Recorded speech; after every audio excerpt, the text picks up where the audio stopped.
नमस्कार फ्रेंड।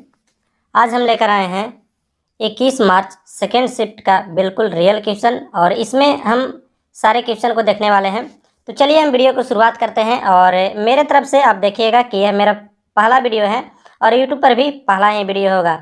तो आपसे एक अनुरोध है कि आप इसे ज़रूर लाइक करें ताकि मुझे और ऐसे मोटिव मिले कि मैं आप लोगों को जो भी है जानकारी सच्ची जानकारी दे सकूं और बिल्कुल आप लोगों को जल्दी से जल्दी जानकारी दे सकूं।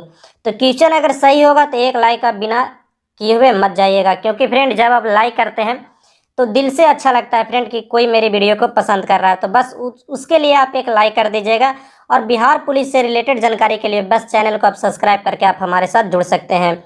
तो चलिए आज की वीडियो की शुरुआत करते हैं। तो पहला वीडियो है, पहला जो प्रश्न है, निम्नलिखित में जापान का महत्वपूर्ण सूती वस्त्र उत्पादन केंद्र कौन सा है? तो इसका जो सही उत्तर हो जाएगा फ्रेंड वह हो जाएगा ओसाका। ऑप्शन नंबर ए, निम्नलिखित में जापान का सूती वस्त्र उत्पादन केंद्र ओसाका है। चलिए अगले प्रश्न की ओर चलते हैं। अगला प्रश्न कर रहा है, निम्न में कौन सा भिन्न आरोही क्रम है? तो इसका जो सही उत्तर हो जाएगा फ्रेंड ऑप्शन नंबर सी, 16/19, 11/13 और 19/21 इसका सही उत्तर हो जाएगा। चलिए अगले प्रश्न को देखते हैं। दिस लाइन बिलोंग टू, इसमें रिक्त स्थान है, उसके बाद आप लोग को भरना है। तो इसका जो सही उत्तर हो जाएगा फ्रेंड वह हो जाएगा फॉर्मल एकेडमिक। और एक बात मैं आप लोगों से और कहना चाहूँगा कि इसमें मैंने सिर्फ उसी प्रश्न को इंक्लूड किया है जिसका मुझे उत्तर कंफर्म पता चल गया। इसके बाद मैं एक और वीडियो अपलोड करूँगा बिल्कुल 100 प्रश्नों का, जिसमें आप लोग को एकदम 100 से 100% सही उत्तर मिलेगा और एक भी गलत नहीं मिलेगा। तो फिलहाल मैं जितने प्रश्नों को बता रहा हूँ उतने प्रश्नों को आप मिला लीजिए। इससे आपको यह तो पता जरूर चल जाएगा कि मेरे जो प्रश्न है वह सही हो रहे हैं या गलत हो रहे हैं। तो चलिए अगले प्रश्न को देखते हैं। तो अगला प्रश्न कह रहा है, भारत निर्माण योजना में निम्न में कौन सा घटक नहीं है? तो इसका जो सही उत्तर हो जाएगा ऑप्शन नंबर डी, कृषि विपणन इसका सही उत्तर हो जाएगा फ्रेंड। चलिए अगले प्रश्न को देखते हैं। अगला प्रश्न कह रहा है फ्रेंड कि एक इंग्लिश का प्रश्न है जो मुझसे छूट गया है। और अगले प्रश्न को अगर हम देखें तो यहाँ पर एक कार्बनिक यौगिक में कार्बन, हाइड्रोजन और ऑक्सीजन है और इसके तत्व विश्लेषण में हम 38.7% कार्बन और 9.67% हाइड्रोजन मिला है। तो यौगिक का मूल अनुपाती क्या होगा? तो प्रश्न काफ़ी स्टैंडर्ड है फ्रेंड। इसका जो उत्तर हो जाएगा ऑप्शन नंबर सी हो, इसका सही उत्तर हो जाएगा। और काफ़ी स्टैंडर्ड प्रश्न पूछे गए, तो जो जिनका सेकेंड शिफ्ट में पड़ गया था तो उनके साथ तो काफ़ी बुरा हुआ, क्योंकि फर्स्ट शिफ्ट वाले का पेपर भी लीक हो गया था और वह काफ़ी अच्छा बनाकर भी आए हैं। तो सेकेंड शिफ्ट वाले का पेपर भी नहीं लीक हुआ है, पेपर भी काफ़ी हार्ड है, तो उनके साथ थोड़ा सा मतलब गलत हुआ है कि आखिर पेपर लीक हो ही रहा था तो सबके लिए लीक होता, नहीं तो किसी के लिए लीक नहीं होता। तो ये चीज़ें समझ नहीं आती है। तो मेरी वियतनाम यात्रा क्या है? तो मेरी वियतनाम यात्रा एक यात्रा वृत्तांत है। चलिए ये अगले प्रश्न को हम देखते हैं। अगला प्रश्न कह रहा है, निम्न में से कौन सी राजनीतिक वैज्ञानिक सिद्धांत और व्यापारिक आयामों के बीच अंतर नहीं करता? तो इसका मुझे उत्तर है वह नहीं पता है। चलिए हम अगले प्रश्न को देखते हैं। तो अगला प्रश्न कह रहा है, अभिक्रिया को संतुलित करने में निम्नलिखित में से किसका प्रयोग किया जाता है? तो इसका जो सही उत्तर हो जाएगा अल्फा कण, इसका सही उत्तर हो जाएगा। और मैं आप लोगों से पूरा वादा करता हूँ कि 100 के 100 प्रश्नों का एक उत्तर जरूर लेकर आऊँगा। बस आप मेरे चैनल को सब्सक्राइब करके जुड़ जाइए, एक भी उसमें गलत नहीं रहेगा। परिवर्तनशील विनिमय दर की स्थिति में भारतीय रुपये के मूल्य में गिरावट क्या कहा जाता है? तो इसका जो सही उत्तर हो जाएगा वह रुपयों में अवमूलन कहा जाता है फ्रेंड। चलिए अब हम अगले प्रश्न को देखते हैं। अगला प्रश्न है फ्रेंड कि किस वाद विवाद में उच्चतम न्यायालय ने कहा कि भारतीय संविधान प्रस्तावना का भाग नहीं है? तो इसका मुझे थोड़ा सा मतलब उत्तर सही से नहीं पता चल रहा है, उसको मैं बाद में देख लूँगा। यदि विलयन का तापमान T1 और विलयन का तापमान T2 हो तो उबलता है तब क्वथनांक में अमूमन दिया गया है। तो इसका जो सही उत्तर हो जाएगा फ्रेंड वह हो जाएगा ऑप्शन नंबर सी, T2 माइनस T1 से। चलिए अगले प्रश्न को देखते हैं। अगला प्रश्न है कि दिल्ली में 1857 की विद्रोह की असफलता के बाद बहादुर शाह जफर को कहाँ निर्वासित किया गया था? तो जो इसका सही उत्तर हो जाएगा फ्रेंड वह रंगून इसका सही उत्तर हो जाएगा। ऑप्शन नंबर सी इसका सही उत्तर हो जाएगा। तो चलिए अगला प्रश्न हम देखते हैं। मजदूर वर्ग की दयनीय दशा का चित्रण सूर्यकांत त्रिपाठी निराला की कौन सी कविता में हुआ है? तो एक तोड़ती हुई पत्थर, इसका काफ़ी अच्छा कहानी है, आप लोग पढ़े भी होंगे, एक तोड़ती हुई पत्थर। चलिए अगले प्रश्न को हम देखते हैं। अगला प्रश्न है your living in reading written in, तो इसको जो सही उत्तर हो जाएगा, इसका जो सही उत्तर हो जाएगा फ्रेंड वह हो जाएगा शायद जो इसका होना चाहिए ऑप्शन नंबर बी, इसका शायद सही उत्तर होना चाहिए। जो भी डाउट होगा अगले वीडियो में हम लोग क्लियर कर लेंगे, फिलहाल आप इस वीडियो से अपने आप को था लीजिए। निम्नलिखित में कौन सा देश राष्ट्र संघ का सदस्य नहीं है? तो इसका जो सही उत्तर हो जाएगा संयुक्त राज्य अमेरिका हो जाएगा। और मैं यह इसलिए कह रहा हूँ क्योंकि संयुक्त राज्य अमेरिका इसका संस्थापक देश था, बाकी इसके सदस्य हैं। चलिए अगले प्रश्न की ओर चलते हैं।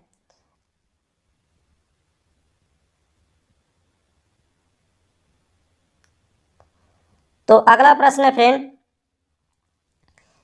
कि उस कथन का चयन कीजिए जो बोर के मॉडल की सीमा नहीं है। तो इसका सही उत्तर हो जाएगा फ्रेंड ऑप्शन नंबर बी, चुंबकीय क्षेत्र में उपस्थिति में स्पेक्ट्रम रेखाओं के विघटन को समझ नहीं पाया, इसका सही उत्तर हो जाएगा फ्रेंड। फिर यहाँ पर एक दिया हुआ है कि अगर हम स्प्रिंग को 2 cm तक विस्तारित करते हैं और उसकी स्थितिज ऊर्जा U है, तो अगर हम उसको 10 cm तक विस्तारित करते हैं तो उसकी स्थितिज ऊर्जा क्या हो जाएगी? तो ये जो इसका सही उत्तर होना चाहिए फ्रेंड वह होना चाहिए 25U। 25U इसका सही उत्तर होना चाहिए। चलिए अगले प्रश्न पे चलते हैं। अगला प्रश्न कह रहा है बिहार राज्य में वर्ष 2017 में नकदी फसलों के श्रेणी के अंतर्गत कौन सी फसल सबसे अधिक मात्रा में उपजाई गई? तो जो इसका सही उत्तर हो जाएगा फ्रेंड वह ईख हो जाएगा। तो चलिए अब हम अगले प्रश्न की ओर चलते हैं।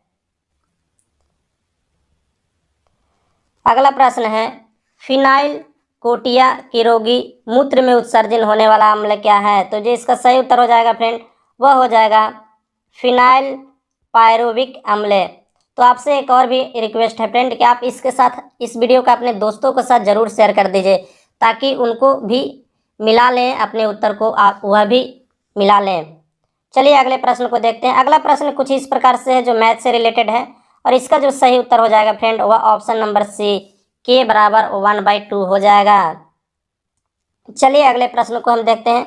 अगला प्रश्न कह रहा है ऑक्सीजन के एक अणु का द्रव्यमान कितना होता है? तो ऑक्सीजन के एक अणु का द्रव्यमान आप लोग जानते हैं कि ऑक्सीजन का परमाणु संख्या 8 और उसका द्रव्यमान होता है 16। तो इसका सही उत्तर हो जाएगा। और यहाँ पर एक अणु की बात कर रहा है तो अणु में हो जाएगा 32 फ्रेंड, अणु में 32 हो जाएगा। चलिए अगले प्रश्न को हम देखते हैं। अगला प्रश्न कह रहा है कि असमान त्रिज्या की नली जिसके 2 भिन्न भिन्न स्थानों पर अनुप्रस्थ काट का क्षेत्रफल 1:2 हो तो असंपीड्य द्रव्य के नली में प्रवेश कर रहे बाहर निकल रहे द्रव्यों का वेग क्या होगा? तो जो इसका सही उत्तर हो जाएगा फ्रेंड वह 2:1 हो जाएगा। ऑप्शन नंबर सी इसका सही उत्तर हो जाएगा। अगला प्रश्न जो कह रहा है वह कह रहा है राज्यसभा के सभापति और उपसभापति के अनुपस्थिति में सदन की अध्यक्षता कौन करता है? तो यह एक रिपीटेड प्रश्न है जो 14 तारीख को फर्स्ट शिफ्ट में भी पूछा गया था। तो जो इसका सही उत्तर हो जाएगा ऑप्शन नंबर सी उपाध्यक्षों के पैनल का कोई एक सदस्य। चलिए अगले प्रश्न को देखते हैं। तो अगला प्रश्न है लोकिन दरवाजा किसका उपन्यास है? तो यह जो उपन्यास है वह पंकज बिष्ट का एक उपन्यास है फ्रेंड। चलिए हम अगले प्रश्न को देखते हैं। अगला प्रश्न है हाइट एंड डिस्टेंस का। जब एक सूर्य का उन्नयन केंद्र 45 से 30 डिग्री में परिवर्तित हो जाता है तो मीनार की ऊंचाई 40 मीटर वृद्धि हो जाती है, तो मीनार की ऊंचाई क्या होगी? तो जो इसका सही उत्तर हो जाएगा फ्रेंड वह हो जाएगा option number B 40 into √3 - 1 metre. चलिए अगले प्रश्न को देखते हैं। निम्न में कौन एक कायांतरित चट्टान का उदाहरण नहीं है? तो जो इसका सही उत्तर होना चाहिए फ्रेंड वह सेनाइट होना चाहिए। चलिए अगले प्रश्न को हम देखते हैं। तो अगला प्रश्न कुछ इस प्रकार से है फ्रेंड निम्नलिखित में किस पर भारत का सर्वोच्च न्यायालय अपीलीय क्षेत्राधिकार का उपयोग नहीं करता? तो सैन्य मामलों की अपील पर। ऑप्शन नंबर डी इसका सही उत्तर हो जाएगा फ्रेंड।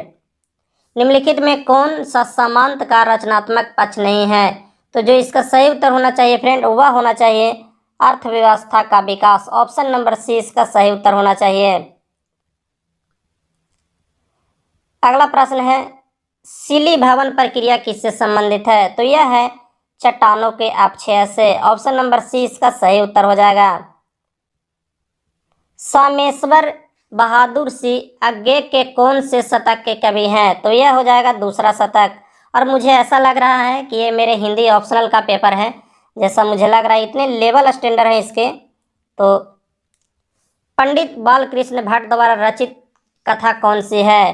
तो इसका जो सही उत्तर हो जाएगा फ्रेंड, वह मुझे थोड़ा डाउट लग रहा है, आधे अधूरे या भारत दुर्दशा, इसी में से दोनों में से एक होना चाहिए।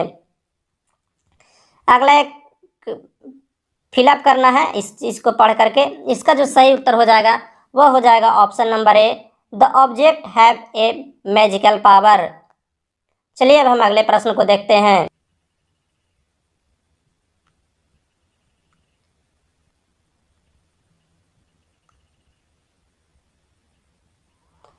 अगला प्रश्न है फ्रेंड, किसी वस्तु का ताप 10 मिनट में 80 डिग्री से 40 डिग्री हो जाता है, तो परिवेश का ताप 85 डिग्री। तो इसका जो सही उत्तर हो जाएगा friend, option number C 9 minute. फिर हो जाएगा भारतीय भूपृष्ठ की व्युत्क्रम। इसका सही उत्तर मुझे नहीं पता है, थोड़ा डाउट हो रहा है उस पर। चलिए अगले प्रश्न को देखते हैं। जो फ्रेंड छूट रहा है उसके लिए आपको टेंशन नहीं लेना है। मैं बस कुछ ही देर में, जैसे मेरे पास सारे प्रश्न आते हैं, मैं आप लोग को कंप्लीट एक वीडियो दे दूंगा। फिलहाल आप पूरा 1 से 100 तक इस वीडियो से मिला लीजिए। भारत की कौन सी नदी हीराकुंड बांध से संबंधित है? तो यह हो जाएगी महानदी, और यह सबसे एक बड़ी नदी है, बड़ी बांध है। तो अगला प्रश्न जो कह रहा है वह कह रहा है,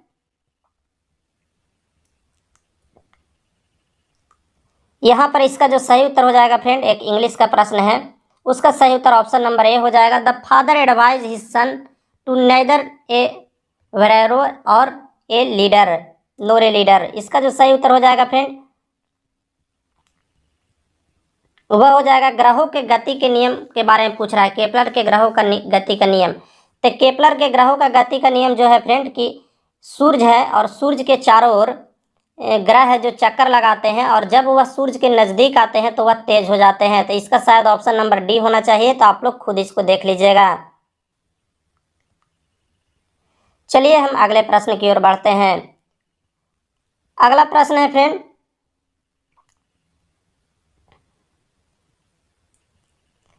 तीन अंकों की सबसे बड़ी अभाज्य संख्या कौन है? तो सबसे बड़ी अभाज्य संख्या, इसको थोड़ा सा मैं चेक करना भूल गया था, यह प्रश्न आसान है, इसको आप देख लीजिएगा कि कौन है वह 3 अंकों की सबसे बड़ी अभाज्य संख्या। ये तो ऐसे ही खत्म हो गया, और बाकी सबको आप लोग करके देख लीजिएगा, इसको मैं थोड़ा सा भूल गया था करने के लिए। तो अगला प्रश्न है, पानी की एक बूंद जिसका आयतन 0.009 मिलीमीटर है, उसके कमरे के ताप पर जल के अणुओं की संख्या क्या होगी? तो 3.1 × 10⁻20 इसकी सही उत्तर हो जाएगा friend. Cape of good hope किसकी खोज थी? तो यह थी वास्को डी गामा की खोज। केप ऑफ गुड होप से ही यह भारत होकर आया था। तो किसी वस्तु का बाजार मांग वक्र होता है, तो इसका जो सही उत्तर हो जाएगा फ्रेंड, व्यक्तिगत उपभोक्ताओं की मांग वक्रों पर क्षैतिज रूप से। चलिए अब हम अगले प्रश्न को देखते हैं। अगला प्रश्न है, यदि भारत में विदेशी रुपयों का मांग बढ़ जाता है तो भारतीय मुद्रा का, तो इसका जो सही उत्तर हो जाएगा वह अपरिवर्तित रहेगा। ऑप्शन नंबर सी इसका सही उत्तर हो जाएगा। अगला है, ड्रेकान के कानून किस सभ्यता से संबंधित है? तो जो इसका सही उत्तर हो जाएगा फ्रेंड, वह चीन की सभ्यता से संबंधित है। अगला जो प्रश्न है फ्रेंड, वह सिंपल सा प्रश्न है, बस इसको पुट करके बनाना है। तो इसका अगर आप बनाइएगा तो इसका ऑप्शन आएगा 37/C, इसका सही उत्तर आ जाएगा। और अगर सेटिंग नहीं चलता तो मैं आपको भरोसा देता हूँ 50 नंबर से आपका कम पे रिजल्ट होता। तो इसका जो है कि लता मंगेशकर के गान में हमेशा 100% यह मौजूद रहता है, तो इसका जो सही उत्तर हो जाता है वह हो जाएगा गानपन। ऑप्शन नंबर ए इसका सही उत्तर हो जाएगा, गानपन। अगला प्रश्न है, निम्नलिखित में कौन सा पुरातात्विक स्थल सिंधु घाटी सभ्यता से संबंधित नहीं है? तो आखड़ सिंधु घाटी सभ्यता से संबंधित नहीं है, ऑप्शन नंबर ए। अगला प्रश्न कह रहा है फ्रेंड, अनुच्छेद 249 के अंतर्गत संकल्प पारित करने के लिए राज्यसभा के कितने सदस्यों का समर्थन आवश्यक है? तो जो इसका सही उत्तर होगा फ्रेंड, ऑप्शन नंबर ए, उपस्थित एवं मतदान करने वाले सदस्यों का 2/3 भाग। अगले प्रश्न को देख।